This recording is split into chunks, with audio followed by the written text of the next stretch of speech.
You know those widely known rules that just become accepted over time, like you should drink 8 glasses of water a day, or breakfast is the most important meal of the day? Well, retirement planning has one of those. It's called the 4% withdrawal rule. It says that if you take a 4% withdrawal from your nest egg when you retire and you adjust for inflation every year, your money will last you for 30 or more years. The concept sounds simple, and it's been used as the foundation for retirement cash flow planning for many years.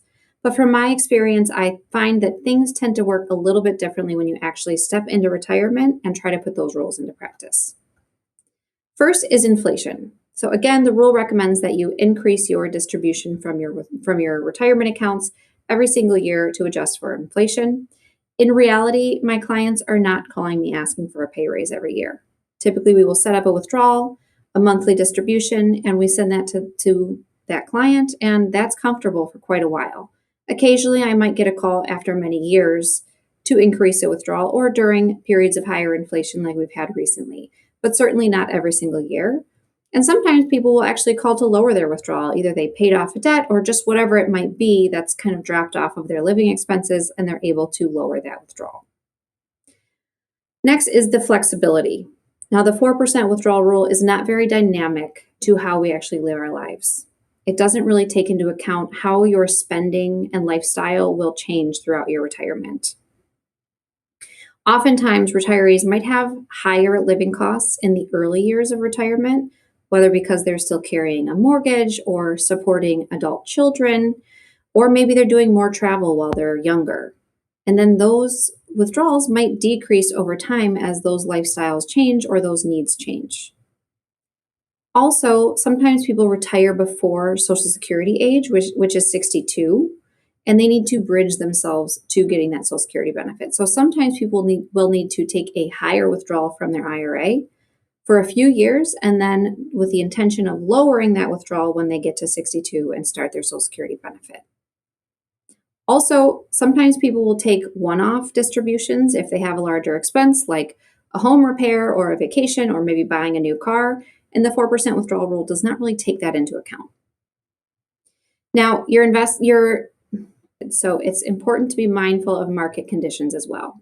I'm not saying that you should constantly be adjusting your withdrawal depending on what's happening in the market, but it's something to be mindful of. If there is a market downturn, it might not be the best time to either increase your withdrawals or take a larger one-off distribution. So if you've been planning a vacation or a house project, maybe either delay or see if you can kind of make a smaller trip this year and a larger trip next year to avoid having to sell during those market downturns. Again, not to completely constantly try to chase whatever's happening in the market, but just something to be mindful of.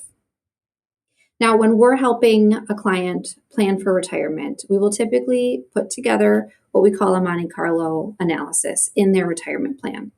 And so we set up what we expect their withdrawals will need to be throughout their life. Again, oftentimes it might be a little bit higher in the beginning years, kind of go down towards the middle years, and then sometimes even increase in the later years when you're in the higher required minimum distribution years. And we will plug that into the Monte Carlo analysis, which runs 1,000 different randomized trials of different market returns. So some of these market returns are going to be very, very good, and some of them are going to be very, very poor.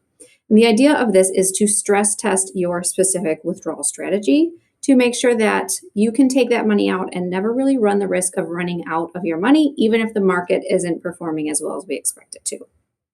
So this helps to give some confidence and comfort in knowing that even if you're not taking out exactly 4% every year and following that 4% guideline exactly, that you're still going to be safe. Now, the 4% withdrawal rule is something that I often bring up to clients. I think it's a valuable starting point to know that you're in a reasonable range for how much you're taking out of your accounts. But your retirement plan is unique to your needs and goals, and it should be customized to you. So it's always best to consult with a financial advisor who can help you build the best withdrawal strategy that's going to be customized to you and your needs and goals. With strategic planning and a flexible approach, you can have more confidence and freedom and a better shot at the retirement that you've been working towards.